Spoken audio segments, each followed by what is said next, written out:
Ang month of October, ang Breast Cancer Awareness Month sa buong mundo. At tulad sa ibang bansa, dito rin sa Pilipinas, ginugunita ito. Pero hindi lang medical help ang kailangan ng breast cancer victims. Madalas kailangan din nila ng suporta mula sa mga taong nakapaligid sa kanila. Sa Asia, ang Pilipinas ang nangunguna sa listahan. 3 out of 100 Filipino women ang meron nito. But this is something we should not be proud of. Mismong si Angelina Jolie nagpatanggal ng suso para maiwasan ang sakit na ito. Dito sa Pilipinas, isa sa mga naging biktima ng breast cancer, si Mommy Irene. Hindi biro ang pinagdaraanan ni Mommy Irene, lalo na't single parent siya sa kanyang 2 anak. Umiiyak na ako, gabi-gabi kung paano mabigyan ko yung 2, siyempre sa pagkain namin araw-araw. According to experts, maiiwasan naman ang mga kwentong tulad ng kay Mommy Irene.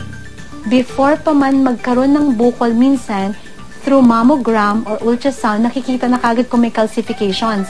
So, napakatama na prevention is very important by being vigilant. Use your hands to detect early signs of breast cancer.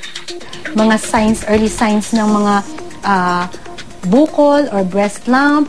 May tinatawag tayong changes sa breast nipple. Yung nipple, kung ito ay nagkaroon ng retraction or nagkaroon ng ibang texture or kulay ang ating balat.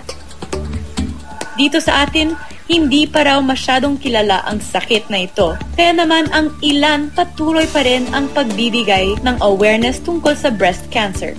So our goal as a company is to spread awareness on its realities, and that all women should be vigilant in terms of doing self-breast checks, at lalo na if you're 40 and above. Kaya naman, dinalikan namin si Mommy Irene kasamang isang life coach para mas palakasin ang kanyang loob.